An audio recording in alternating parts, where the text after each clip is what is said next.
Сәлем достар, сіздермен бірге Салтанат. Бүгін ерекше тағам сырне дайындайтын боламыз.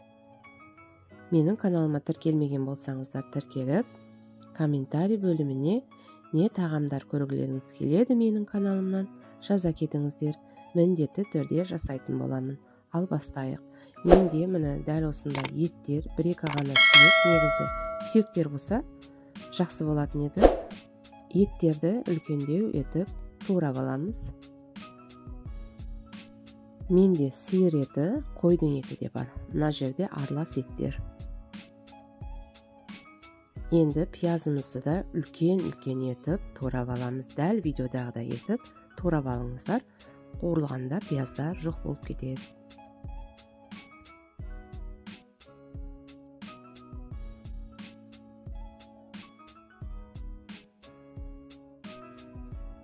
Ал енді қазанымызды отқа қойып, үстіне 2 шөміш майымызды, сұйық майымызды құйып аламыз. Енді жаңағы тураған еттерімізді салып, қуыратын боламыз.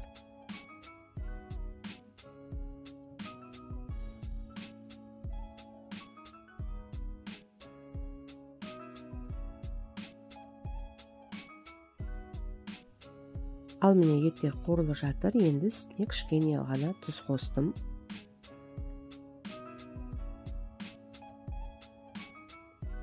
Ал өстіп арада қозғап тұрамыз. Міне еттер қызарып, қуырылып жатыр.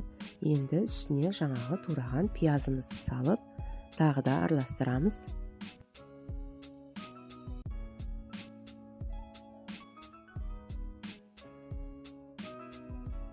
Ал міне пиязымыз қуырылып жатыр. Түсі де өзгерді. Енді қазанның қақпағын жауып, баяу отта пісіреміз. Ал енді сырнеміздің ішіне салмасын дайындайтын боламыз. Менде 1 пияз, 1 сәбіз, сосын көк пияз. Сәбізімізді үкіштен өткізіп аламыз. Енді көк пиязымызды турап аламыз.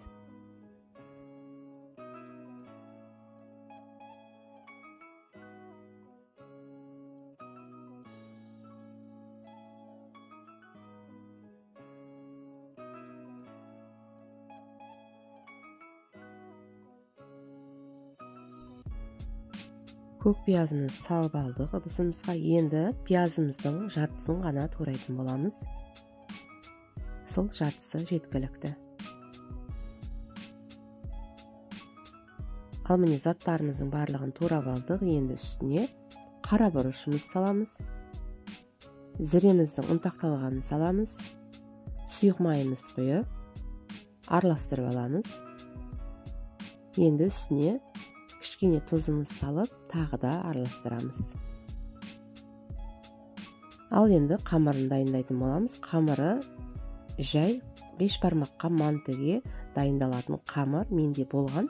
Мен алып қоям морозилкаға салып, қолданатын кезде шығарып, музы ерігеннен кейін қолдана беретін. Ал енді жұқалау етіп қамырымызды жайып аламыз. Жұқа болса жақсы болады.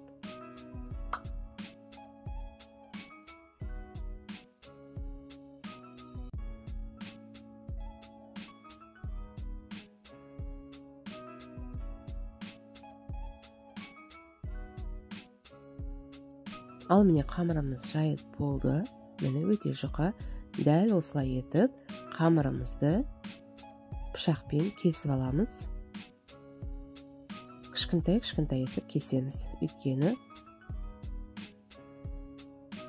формалары үлкен болып кетеді. Жаңағы дайындаған салмамызды салып, дәл видеодағыдай етіп, розочкаларымызды жасап аламыз. Міне дәл осындай болып шығады.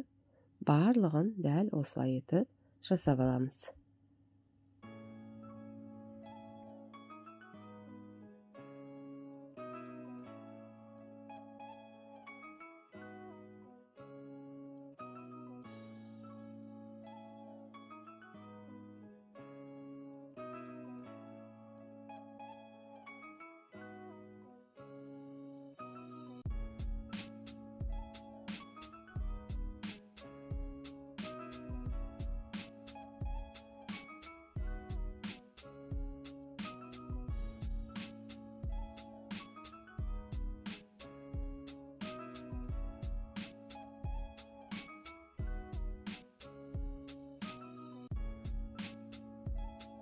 Ал міне мен барлығын түйіп болдым. Енді қасқанымыздың листін майлап, үстіне қойып, 35 минутқа пісіріп аламыз. Міне менің еттерім пашти пісіп қалды, дайын болды. Енді үстіне картопты салып, тағы да бетін жауып, дымдап пісіретін боламыз. Міне біздің сірнеміз дайын болды, пісіп шықты уже. Енді ыдысымызға салатын боламыз. Ал міне пісіп шықты біздің тамағымыз. Енді ыдысымызға салып, жаңағы мантыларымыз дайын шықты, гүл мантыларымыз.